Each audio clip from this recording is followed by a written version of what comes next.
The Stephen King adaptation extravaganza has given us a whole load of goodies the last few years, as well as a couple of stinkers, and this week we got news of another being in the works. The kind that'll make you go, huh? Really? At first, until you hear who the director taking it on actually is, and then it'll be a whole, I could be down for this type situation.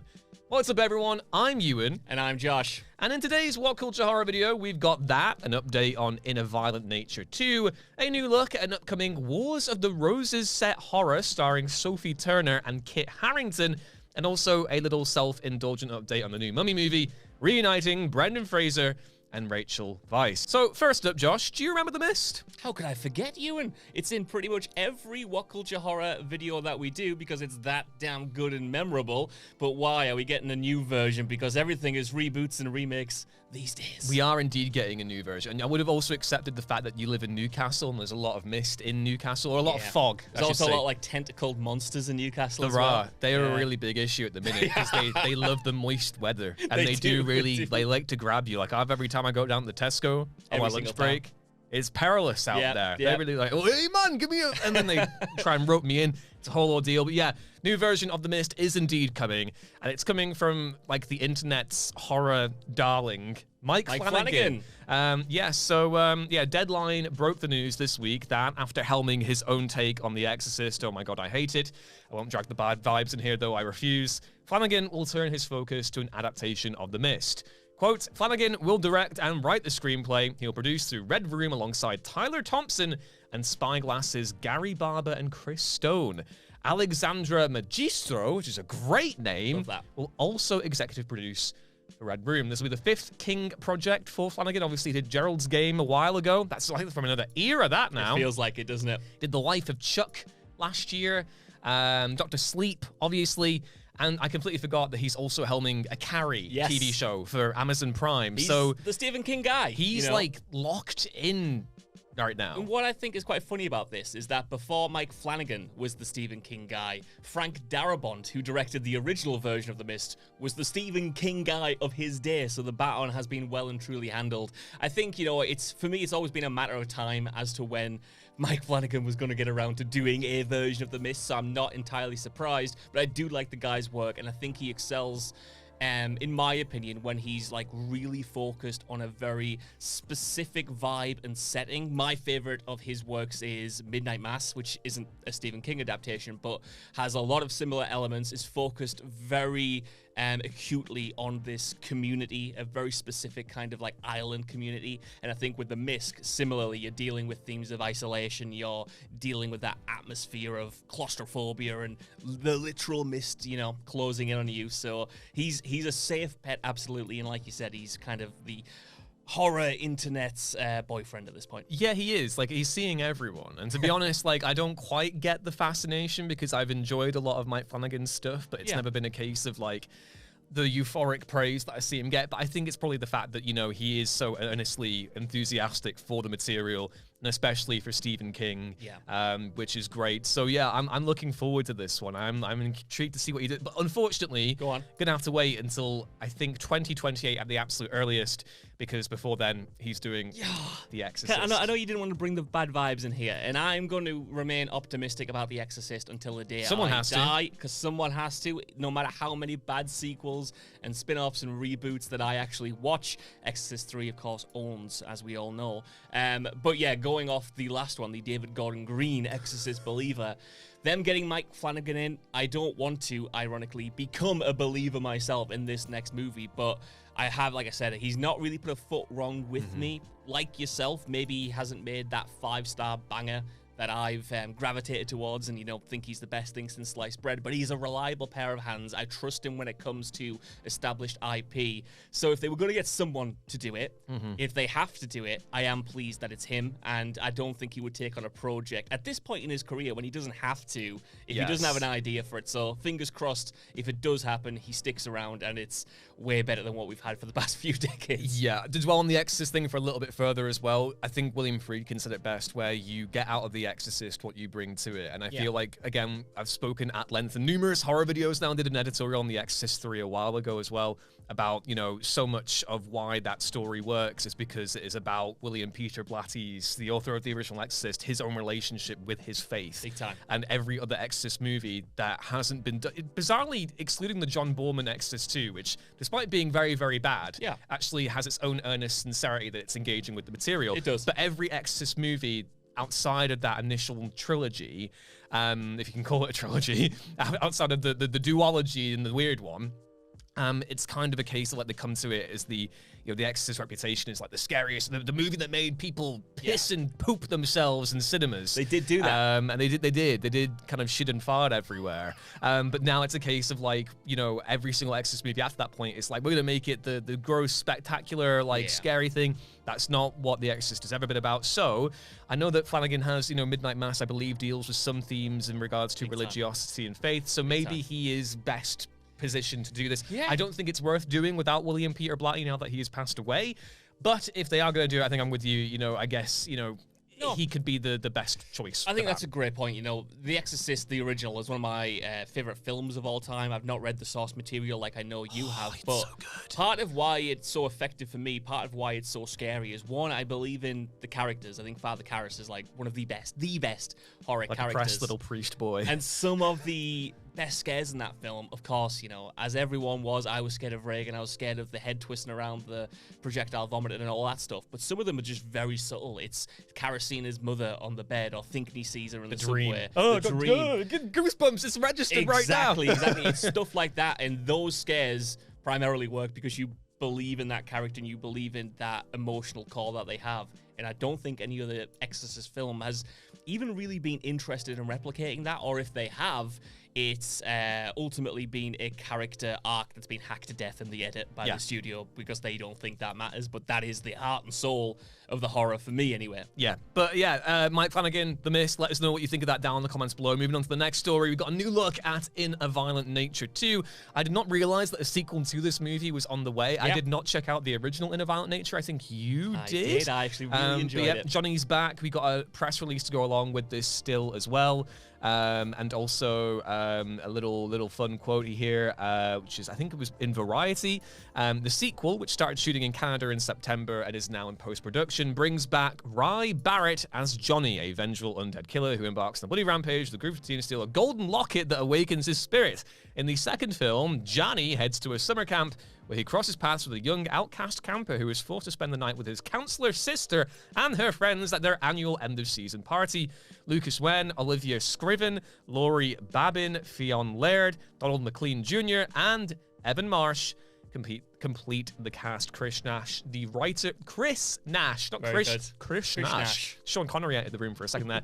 The writer and director of the first film is back as a screenwriter this time. So we've been promised more kills, more viscera, more general nastiness. Are you game for this? I am Josh? game for it. I really enjoyed the first one. I know it's divisive, kind of by design. If you don't know what In a Violent Nature is, it's kind of a more arty slasher that follows the perspective of the killer. It's very slow. It doesn't take an any... Attenborough documentary, right? And here we come to the venerable 80s slasher icon. And here he is walking through a forest, and here he is walking through a forest. And he's walking through a forest. Precisely. That is a lot of the movie, but I loved the way it was shot. I thought it was like really cool to see that perspective. It's very quiet, but it doesn't skimp, in my opinion, on the violence in the kills.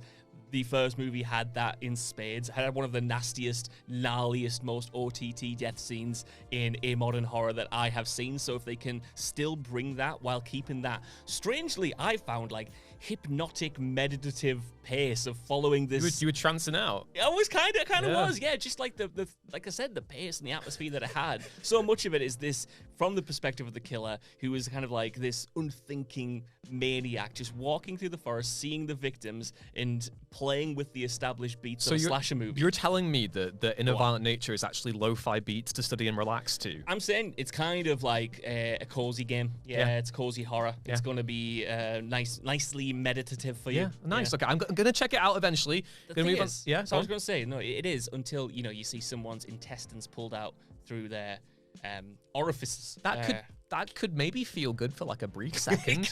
It could. Maybe. We don't know. Maybe. I don't know. I've never had my intestines ripped out. Yeah, you maybe know, we should I'm not try. going to, if someone offers to do that to me, I'm not going to pass them. I will. I'll reject it violently, but you know what I mean? I'm just saying, could be open to the possibility. Okay. We don't know. We I don't want know. to close my mind off to anything in this life. No one in the comments do that to us, though. That would be terrible. Moving on to our third story this week, we've got this one caught my eye this morning, and not necessarily because of the cast, but the premise and the poster really hooked me. The poster we've got on the screen behind us, and this is for a new Gothic horror movie set during the Wars of the Roses called The Dreadful. It's starring Sophie Turner and Kit Harington and Marcia Gay Harden, which, you know, I'm not a Game of Thrones person. I've not really cared for anything Sophie Turner has done outside of that franchise either. Kit Harington is a complete non-entity to me. However, you say the words Gothic horror and War of the Roses, and then you have this metal as hell poster. You kind of roped me in. So, we got the cyclical folklore-y image here. There's a bad floating head one as well, which I was glad that you pointed out too. The synopsis from Deadline for the movie comes out later this month. Written and to be directed by Natasha Kamani, who was behind Lucky in a couple of segments or one segment on VHS 85. Yes. The film, set against the backdrop of the War of the Roses, follows Anne, played by Sophie Turner, and her mother-in-law, Morwen, who live in a solitary, harsh life on the outskirts of society. But when a man, played by Kit Harington, from their past returns, he will set off a sequence of events that become a turning point for Anne. Interestingly as well, Turner has said that it takes inspiration from the same Buddhist story that inspired Onibaba. Really? And I can't think of Onibaba without thinking of William Friedkin going, Onibaba? That's okay. I'm hooked, right? Because I was on a bit of a roller coaster ride with this film. I saw that Metal as Hell poster that you sent me. Again, that's in the studio right now. Then I saw the floating head one and thought, oh, this might be trash. And now I'm back around with the Onibaba comparisons. And I do know, like I said, I'm not entirely familiar too much with the director's previous work, but I did really enjoy their segment in VHS 85. That was like a really mad, very different actually, because that was steeped in technology and digital scapes and was very current in that regard. So if you're going to go down the folklore horror, I'd like to see how that plays out. So this was not on my radar at all, but now you very much piqued my interest. Yeah, I just thought it was really interesting. Shout out to Bloody Disgusting for flagging that one for me, because I would have missed it otherwise. It's coming out in theatres in the UK on February 20th, being distributed by a company called True Brit Entertainment, which is setting off all kinds of red flags in my brain. A little bit. Lionsgate have the international distribution, so I believe if you're in the States, you can look forward to it in select theatres before it goes straight to digital. So, you know what? It's nice to have one of these movies that actually has UK distribution, which I can't bang on about too much because that'll bore you to tears. But so many times, the distribution scenario, the market is literally so many times you get a cool sounding horror and you're like, okay, when's it coming to the UK? I don't know. Amazon Prime. Big Jeff gets his wormy fingers in there. Is he in the mist as well, by the way? He could be. He could be. To close this all off on a happy note and something that we feel like could be a known quantity, I think it would be very, very difficult to mess this one up. This kind of forms the main channel and horror channel borderline here. But The Mummy, we got obviously the other month, we got confirmation that Universal were pursuing a new installment in the Mummy franchise and that it would be helmed by Radio Silence, the team behind Scream 2022 and Scream 6. And obviously, initially be like, okay, a new Mummy movie, that's okay. But Brendan Fraser and Rachel Weisz are coming back, and it has been confirmed this week that they are indeed signed on to the project, and it will be releasing in theaters May 19th, 2028. The only thing that I have to say right now, Josh Brown, is bring back John Hannah and Oded Fair, and I'll be happy. Yeah, this is for all my fatigue with like legacy sequels and stuff. This is the one. This is the one I want. This is the one that I desperately want to be like. I want to cozy up with my parents, Rick O'Connell and Evelyn O'Connell. That's it, man. I think like people of a certain age, aka around our age, always have that fondness for The Mummy, and I feel like we have wanted that legacy sequel for a long time to do those characters and those actors justice, and to get a directing talent behind it like Radio Silence, like you mentioned. That is an inspired choice. Again, that's a creative force that doesn't really do something just because. They've always got like a sense of purpose behind it. So if you get the original cast and don't just stop at those two leads. That is fantastic. It means something to me. It moves me on a real heartily level, man. Like, I want it to be good. I think even the third Mummy film was all right. It was okay. It was okay. It wasn't a complete disaster, but if you can get the spirit of the original, even the original two, I think you'll be onto a winner, absolutely. I believe there have been rumors that they're ignoring Tomb of the Dragon Emperor in terms of canonicity. Yeah. I'm going to be curious if they're going to keep it in Egypt. I think that's the safe bet to, keep it in that Egyptian mythology. But obviously, at the end of Tomb of the Dragon Emperor, there's that very funny tease with Uncle Jonathan at the end where he moves to Peru, and then it's like 2 years later, mummies were discovered in Peru. Yeah. I don't know. I'm looking forward to this one. I'm curious to see if maybe Stephen Sommers has any involvement, because he's been completely absent of doing anything in moviedom since Van Helsing, and I have such an affection for his style of horror action cinema. So yeah, just really curious. I hope this one's going to own. I really don't want it to be another Indiana Jones and Dial of Destiny style situation where it's a case of like, hey, that couple that were really in love and they were loving and they were venturing and shooting, they're actually depressed. I don't want that. People don't do that to me. I guess screenwriters and maybe audiences think it's boring to have two people in love and write two people in love. It's not. No, sometimes that's fine. To be honest. Sometimes it's great. Sometimes it's all you want to see. What else that I want to see in the next movie, though, is that emphasis on horror. It's obviously not going to be like a R-rated 18+ film by any means, but the first Mummy I thought blended both like that, swashbuckling Indiana Jones-esque action-adventure romp with real moments of implied and shown You need that horror. guy's eyeballs and tongue out. Definitely blur those lines a little bit, especially if you've got directors in like they have. Yeah, I feel ending this news sequence right now, I feel like we're on the right side of the river. Catch you next time.